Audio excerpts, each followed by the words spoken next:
And another case that caught my attention was when we were almost finishing the meeting, around 1 a.m., I saw several spirits enter, mainly two very beautiful young women, accompanied by a lady of high spiritual standing.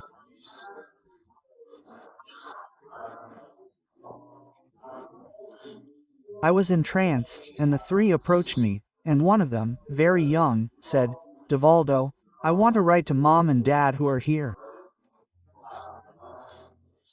We are from Santa Catarina, we are from Florianopolis. Dad and Mom are heartbroken because there was a plane crash in Florianopolis. At that time, an airline was the victim of a crash. The plane hit one of the mountains right at the airport and it was a disaster, a very serious fatality. And these two sisters from the King family died, a family of German descent that maintains a chain of businesses in the state of Santa Catarina.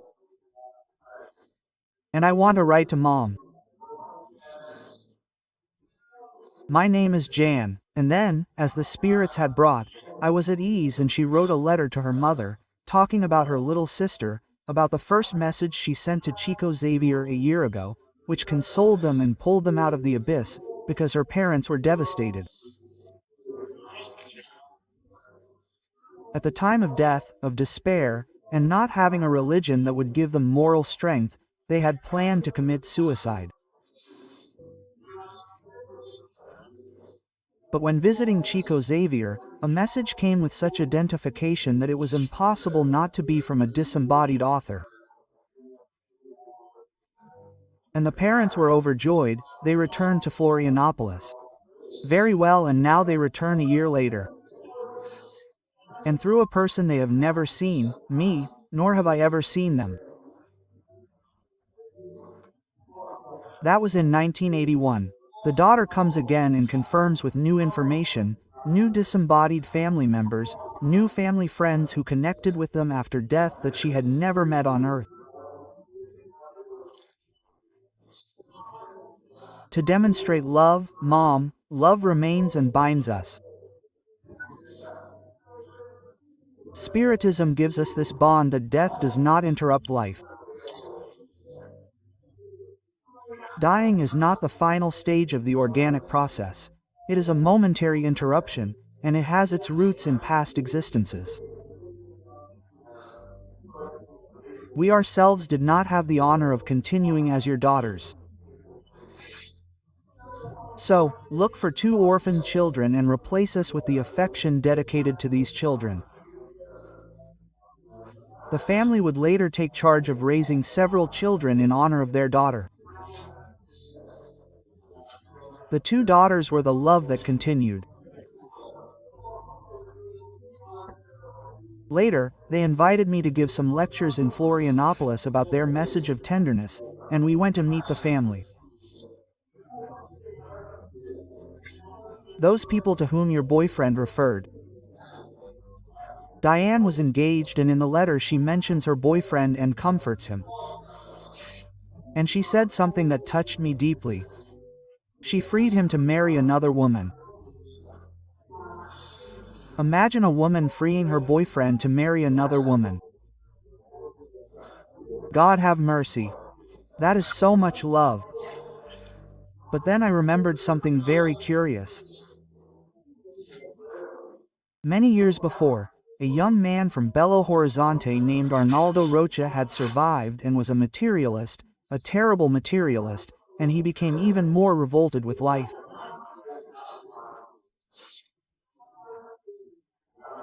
One day he was walking down Bahia Street and suddenly a relatively short, chubby man came up to him and said, "Now Gino, I want to talk to you." Arnaldo Rocha turned to him and said, "Hey, why do you call me Now Gino? Now Gino, I'm a baby, his girlfriend, his wife who had passed away. They lived for 11 months. She had a heart condition and passed away." He was shocked because that chubby man, Chico Xavier, was once fat. Everyone was once chubby and now he's a disaster. We want to be but we can't. The more we want to be, the fatter we get. The more we want to lose weight, the opposite happens. She called him Nauginho. Chico Xavier had never heard 10 o'clock in the morning in the middle of the street. Go, Pedro Leopoldo, I want to write to you. And he did. And so he wrote letters for 10 years. And these letters are lyrically beautiful. She uses the pseudonym May, who is known throughout Brazilian spiritists, as the story of a rare beauty. She takes care of children who have recently passed away in the afterlife. And she will tell me later, Divaldo. I used to say this is a ruse. I am a materialist. How can Chico Xavier know about my intimate relationship as a husband, about the conjugal intimacy between me and my wife? And over time, she began to tame the beast. You know how women are. And she put it right. Arnaldo became a spiritist and came to bring two colossal works to the mediumistic literature, because he created a mediumistic session in which Chico Xavier received entities. And at that time, recorders appeared, starting in the 1950s, and they published two remarkable books, bringing messages from various voices from the beyond, voices from the great beyond, psychophonic instructions. In May, around 1956, was writing to Arnaldo to her widower. And Emmanuel, Chico Xavier's guide Xavier says, May, this is the last letter you write to your husband. Love continues in the afterlife, but marriage does not. You are not going to send tender messages to a man while performing his duties. If you love each other, you are going to give in one step at a time and tell him that you will not be communicating with him anymore, and you are going to introduce him to your future wife. And then she says to her brother, but how can I offer my ex-husband to someone? Go ahead, because if you love him, you set him free, you do not hold on to him. Then Chico Xavier told me that she was very sad because sharing a husband, even in the afterlife, is not a great advantage. But by mistake she wrote a beautiful letter that I read, saying, Now Gino, today we have different tasks that converge for the good. You've had other affections and I'm going to introduce you to someone, and I'm going to say someone, my sister, since I didn't have the honor of continuing as your wife, I'm lending you my husband so you can take care of him until he disincarnates and naturally returns to my arms. Because women are generous, they naturally share a little, and exactly the opposite happened, because Arnaldo said, I'll never get married again. When someone says like this, I'll never get married again, and until he appears. When he appears, he marries, remarries, remarries, marries several times. And he married again. I say, wow, Arnaldo, are you the black spider? Because he has a woman, right? The black widow, you are the black man. And he married for the third time and became a widower 3 times. And God disincarnated him just before he could get married again, because the man was a danger. And now I'm wondering what May did in the afterlife to be able to face 2 other friends, because one goes there, 2 more and 3 more facing the same guy. It must have been difficult. Love continues, because this love is the soul of life. I remember something that touched me deeply, my soul. And it must have been about a month ago. I was meditating when a spirit appeared to me and told me its story. I told this story a few days ago. It was very interesting because this spirit was from a Nazi concentration camp.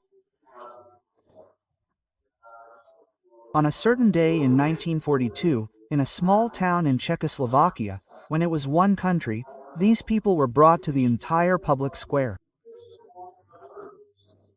More than 300 people were all Jews. The village was Jewish and they were thrown onto a train and taken from Czechoslovakia to Berlin. They were taken on a cattle train, in filth, in promiscuity. Thousands of people in those animal freight cars. And when they arrived in Berlin, they went directly to the Dachau concentration camp, now in the region of Germany.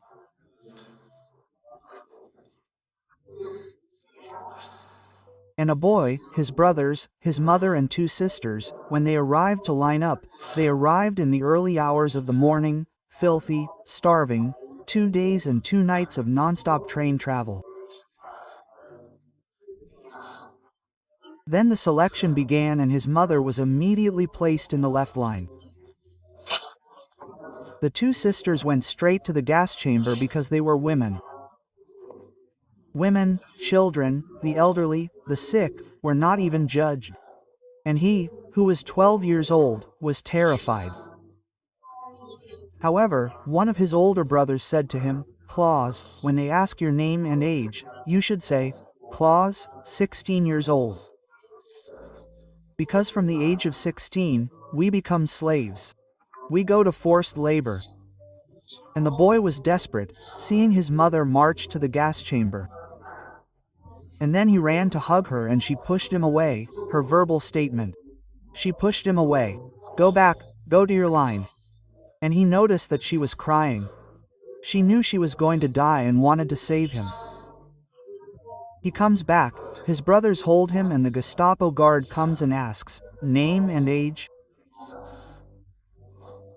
"Klaus, 16 years old." So they throw him to the right and then he is taken to a forced labor camp.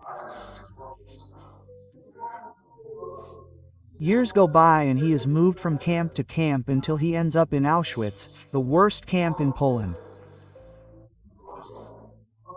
This camp alone killed more than 1 million people, not only Jews, homosexual Jews, gypsies, and other races. Anyone who was not German and did not have a permit was caught on the street and was brutally murdered by the Nazis. So one day he was emaciated, he was now 16 years old. In fact, 4 years went by, he was surviving. His brothers were sent to other camps and he was thinking about throwing himself on the bed, on the barbed wire. She was changing and was thinking about his mother and crying. She couldn't breathe. And when he passed by the fence, outside there was a girl eating an apple. It was a red-haired girl, more or less his age, eating an apple. Apple. He then looked at the apple. He looked because he was about to die. She spoke Hebrew and German. First she asked him in German if he was hungry. She was on the other side. He shook his head and she then threw the rest of the apple. He picked it up and ate it. And she said, "Tomorrow, at this time I will come back." He thought it was a hallucination, that it was the delirium of hunger. The next day, around 9 or 10 o'clock, he came back staggering in his rags and passed by. There was the girl, now with the whole apple, and she threw it to him and he thanked her. This went on for a month. Finally, he knew that the next day he was going to die. It was 1945. There was no escape. He was going to roll call and then he remembered the girl with the apple, who came every day at around 10 o'clock in the morning. Very moved, he went the day before to the field around the fence. And there she was. She threw the apple and said, "Tomorrow?" And he said, "No, don't come back tomorrow, I'm going to be transferred to another camp." "Didn't you tell her that you were going to die? You were transferred to another camp, so don't come back." "Thank God very much." Then she looked at him and he said, "Oh, she did it like this. Goodbye." She lowered her head and left crying. He then realized that he loved her. Well, or needed her. Very difficult. They were conflicting feelings. He now also loved life. Despite that deplorable situation, he wanted to live to see her, not so much to eat the apple, to see her. And the next day, at 9 o'clock, he began to prepare for the final roll call. There were a little less than 800 people there in the camp in Dessau. Then he got up all rags and there was an unusual noise. The tower where the battleship is standing began to ring a bell. And then the loudspeakers began to shout, "The camp is free." The Russians had arrived and conquered the camp.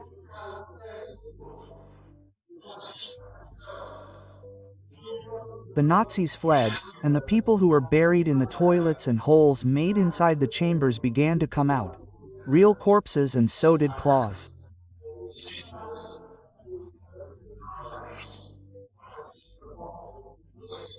When he saw the huge open door, the Russian tanks, the Russian flag and several languages there on the speakers, even in the T language, saying, "Freedom, we are winning the war right now.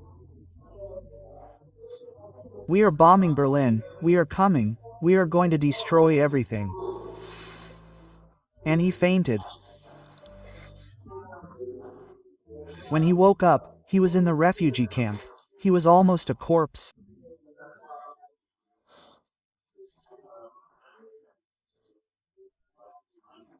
He was sent for emergency treatment, was sent to England, recovered, returned to the destroyed Tikova Republic, to his village, and managed to find out, through various Jewish services, that he was Jewish, that his relatives, 2 brothers, had traveled to the United States.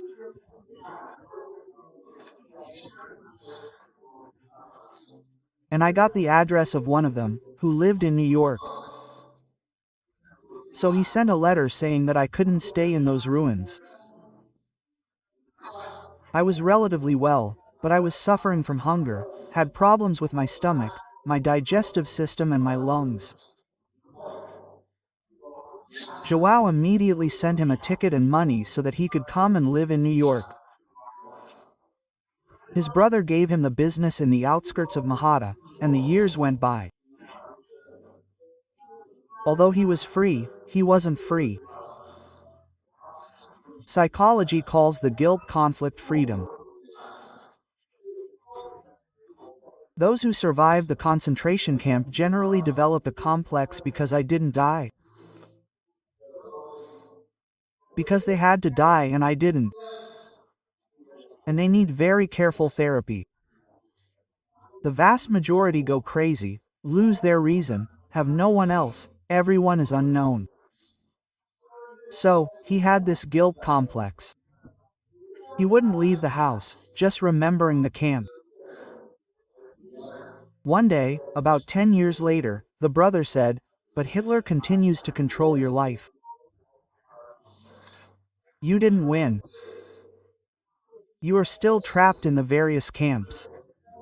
Your mind is trapped, your mind, your ideas. You have to break that. You have to kill Hitler inside you.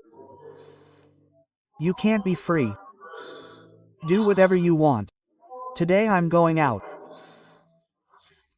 I got a girlfriend and my girlfriend said she won't go out alone, she can only go out with a partner." At that time, when women were very prejudiced, imagine in New York, a woman going out alone. It was very daring in the 50s, so she would go out with a partner to go to the matinee. Today it is so interesting. I feel so sorry for those people from 1950. I feel so sorry for myself, poor thing. I was there in 50.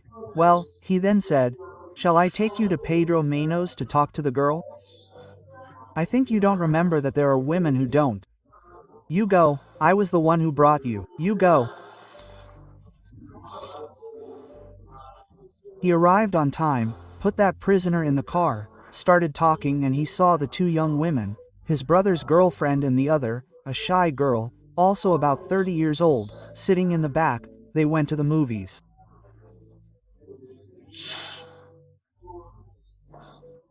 He couldn't say a word, he lost the ability to communicate. As is happening to us now because of this bandit, we will all be speechless because our game now is our little finger, and when it's time to speak, we run out of words. We ask here on the phone. How should I say it? I love you. And here Google will tell us how to say it.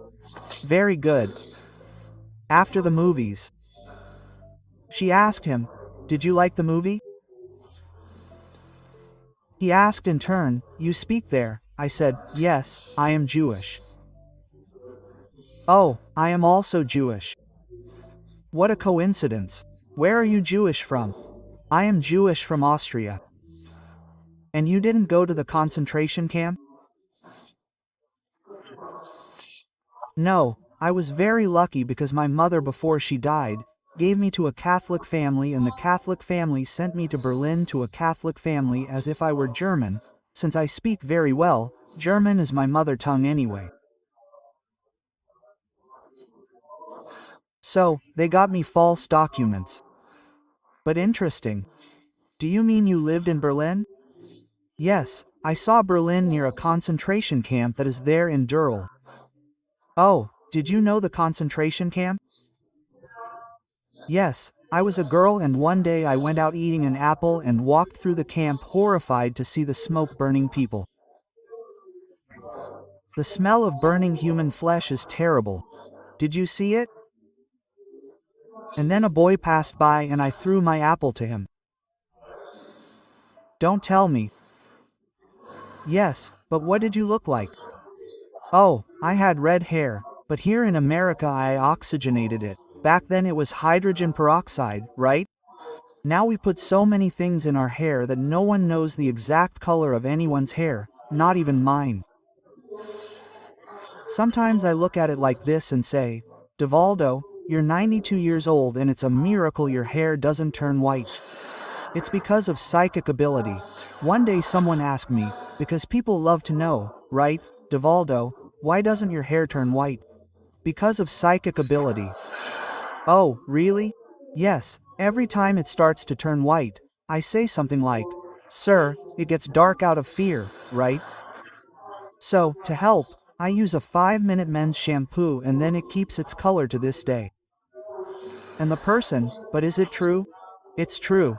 And what's the name of the shampoo? And I say, oh, I can't tell you. There are 2 secrets in Brazil, Sarney's shampoo and Silvio Santos shampoo. No one can find out. And number 3 is mine. So, these are psychic methods. Very good, she said, I oxygenated. He said, but what is your name? She said, my name is Roma, but I am that boy. Yes, it was you. Quote, what was the last thing I said to you? She lowered her head the last time. He told me he was going to be transferred to another camp. And what did you do? I threw the last apple and left crying, and he left with his head lowered. But that's not possible. Then the little hand worked right away. I love you. And she said the same. I've always loved you. So let's get married. That's because I've loved you ever since then, and we've been engaged for over 10 years. Back then, there was no need to introduce you, nothing needed, you fell in love later. She said, no, but here in America it's different. I'm going to take you to my adoptive family so you can have some fun, because everyone knows your story. Quote,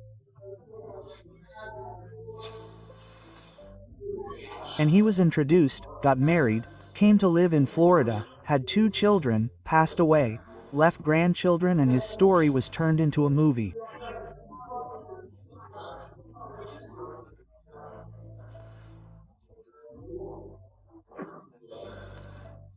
He told me about the boy in pajamas, he calls it the movie and told me his story of this love that continues, this living, vibrant love that brought these souls together in an incomparable way.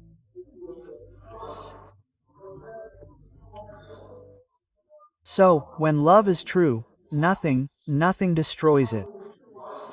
Because love is a virus. It has the destructive virus and the sublime virus of affection. It gives us life, it sustains us, it gives us joy in living. Because life without love, we will use Viktor Frankl, the extraordinary psychiatrist, who was also in the concentration camp and wrote one of the most beautiful biographies of the 20th century.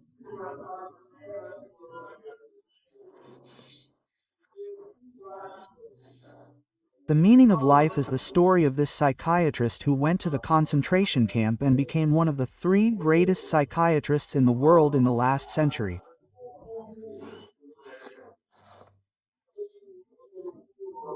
He became an honorary doctor 10 times in America and spoke many different languages. Viktor Frankl created a doctrine.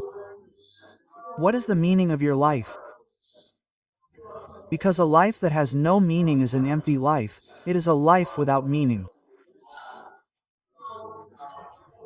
And Carl Gustavo Jungel, the Swiss psychiatrist, wrote, "An empty life is a life without meaning, it is a life that does not exist and later comes back to writing."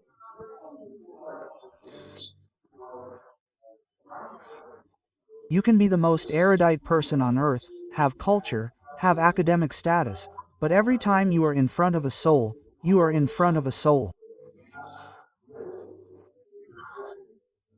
Love that soul. This is fundamental. It is the question of the archetypal message of love that comes from past generations.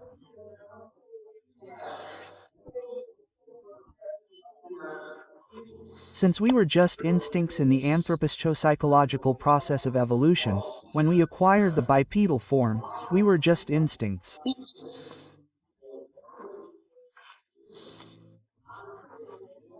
We learned to talk with birds, but before we learned to talk, we learned to write.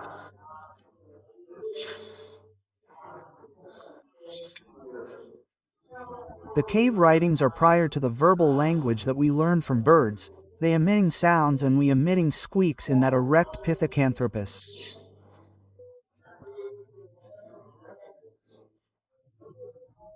And at that time we only had three basic instincts: eating, sleeping, having sex. There are many people who are still there today, eating, sleeping, having sex, being happy. I have a friend who is so funny, he is chubby and always laughing. I always get the feeling that he is just waking up because his cheeks are happy to say how are you. Thank God. I just ate, so he is happy. While later, hello, how are you? Dying of sleep. It is the second instinct. And every now and then he says, how is your love life? Not love, sexual. Everything is fine, everything is fine. The three instincts.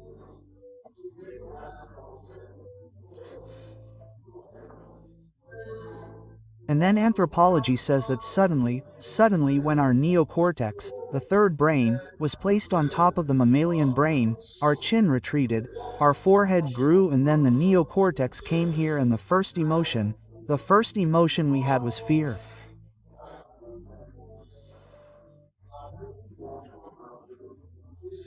What a curious thing. One day primitive man was in the cave and he was used to being in the cave. He was like a dog, a cat, a lion, a snake. He had no emotion because he had no thinking brain, he did not have the neocortex. But suddenly he saw someone fall, but every time fell and decomposed for the first time he was afraid. He said, but will it happen to me? Notice how intelligence was born. It will happen to me. And he began to be afraid that it would come back. What did he do? He tore off the head and placed it at the entrance to the cave. It was the first religious cult to prevent the ghost from coming. Or he made a wheel with stones, with scribbles of the person, and set it on fire to keep warm during the cold period. It was the first religious cult. Then the fear. To this day we are all afraid here. If someone told me like this, I am not afraid, it is proof that they are afraid, because the fear of being trapped, we are afraid of losing our jobs, we are afraid of death, we are afraid of illness, we are afraid of betrayal, we are afraid of ourselves. It is an instinct that is within our emotional organism. After a few million years, the second emotion emerged, which was anger. Interesting anger. Man leaves the cave because inside he was devoured by wild animals. The animals entered, there was no way out and man could not reason. Now he left out of fear and every time he was afraid he became angry. We always stay. If someone steps on our foot, because that's physiological. We get a rush of adrenaline from the adrenal glands and then we elbow them and ask, "Are you blind?" First we react, then we act. I remember when I was young too. When I was young, after a huge struggle, I bought the thing I wanted most in my life, a pair of brown and white shoes. I liked them. But at that time, in 1950, I bought the brown and white shoes and got on the bus. And instead of getting on the bus, which was going to the Elegante neighborhood, I got on the peripheral bus, which went to the suburbs and the bus was filling up. It was filling up and I remembered someone stepping on my shoe. Then I was scared. I kept backing up until I got to the place where I couldn't step back any further. Suddenly a mountain got on the bus, that huge man, and I said, "My God, he's going to step on my foot." And he came and I ran away. He got on my foot 110 kilogram in my brown and white shoes. I cried out of pity for my shoe. It wasn't from pain, but when he stepped on it I felt angry. The blood he went up, but he was a mountain. Then the anger turned into kindness. I touched his shoulder and said, "Can't you feel something soft under your foot?" I said, "I can." I said, "It's my foot. Take your horse's hoof off my foot." When the man took it off, he scratched my shoe. But I was angry. I got off because my courage inside the bus was relative. When I got off and the bus closed the door, I had courage. And there in the Northeast we have a way of threatening each other. When two people are fighting with someone, doing it like this, look. Oh, you pay me one more person there and we get threatened and the guy, that huge man, I ran away, of course. And I was already a spiritualist, but instead of acting, for now, I still reacted. And I regretted it. I say, if this man finds me and punches me, my head will disembody, it will end up in the ocean. A month later, more or less, I was serving a line at the mansion on the way and when I raised my arm, I looked at the mountain. I said, "My God, he found out where I live and came to evaluate." And the man was arriving and fear was taking over. As he arrived, fear and anger. I say, if you say it like that, I'm going to say it. If anything I pick up here a bank will knock this man down. That's because I was doing charity. Imagine if I didn't do charity. But the thing is that spiritists are angry with evangelical love. So, with all the evangelical love we are angry. My son, a doctor, says like this, "Uncle, we put the gospel aside, yours and then go back to the gospel." So, it was very interesting that he was arriving, he was trembling. When he arrived, I was a young man of about 25 years old. He said like this, "Is your name Divaldo?"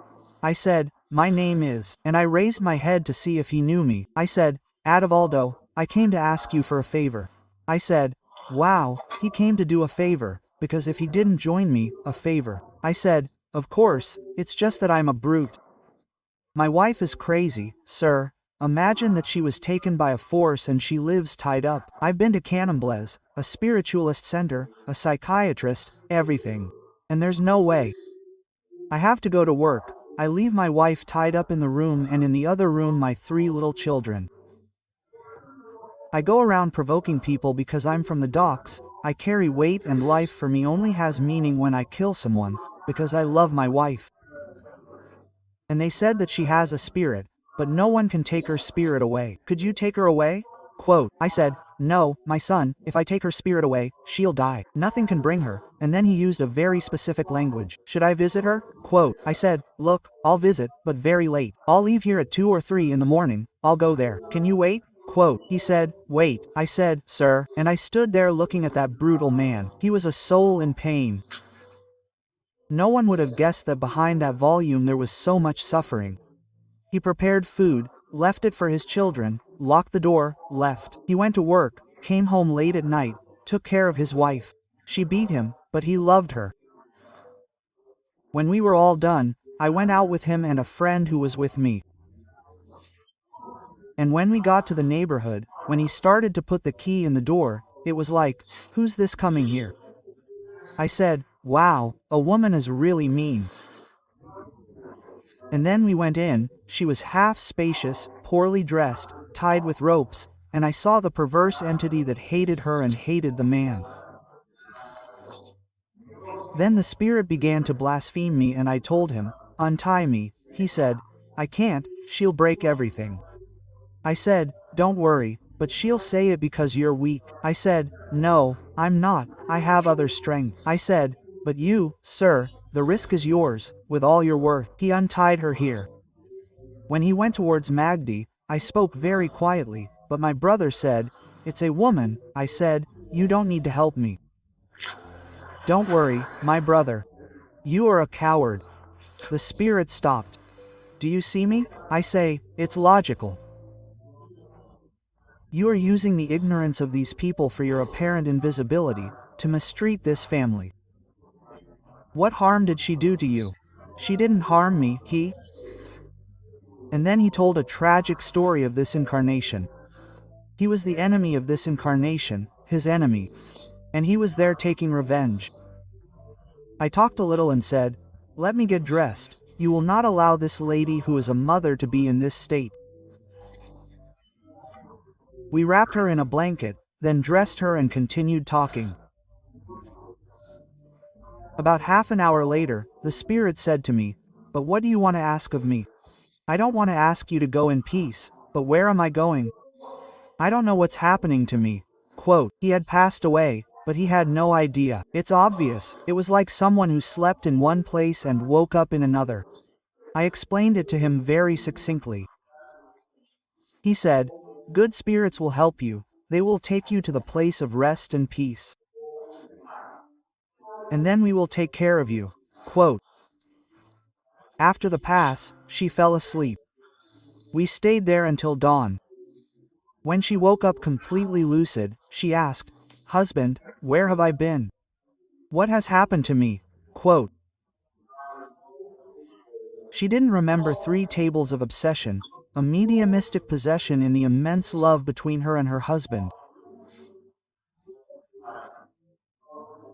Their love continued, but the evil he did also continued. Our actions continue. This is why the gospel of Jesus recommends that we love and serve. And above all, the practice of charity. All love is prosperous. No one can love without giving something. When we love, the first thing we want to do is give something, give a flower, give a woman something modest, a French gift, a French perfume, a designer outfit, a piece of jewelry. It can also be obvious, it can be from a street vendor. She is happy in the same way, it is love expressing itself, because love is me in you and you in me. There is a phrase by Aristotle, the great Greek philosopher, that I find beautiful. When we love someone, we are 2 bodies and 1 soul, because we identify with each other in such a way that the bodies vary, but the soul is the same. So, love has to continue between us. We should invest in the being that we are. In this serious moment of human solidarity, we will have to invest in the sense of becoming better, loving ourselves. Starting today, we are doing a self-love program. People say that this is selfishness because they don't know how to read. Selfishness is the cultivation of the ego, of appearance. Self-love is the zeal for the being that we are. So, because I love myself, I take care of my body. I don't allow myself vices, because vices are criminal. I spare my life because I love myself.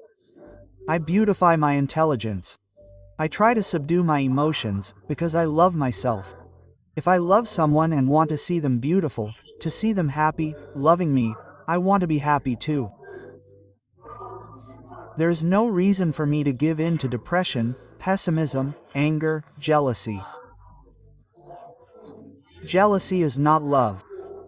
Often the salt of love is not. Jealousy is personal insecurity. We love and have no security. Ah, who am I? Do I deserve it? I'll tell you something. You deserve to be loved. You deserve to be loved. And that someone doesn't love you. The problem is with the person who didn't have the courage to identify who you are. So you deserve more than that person he rejects.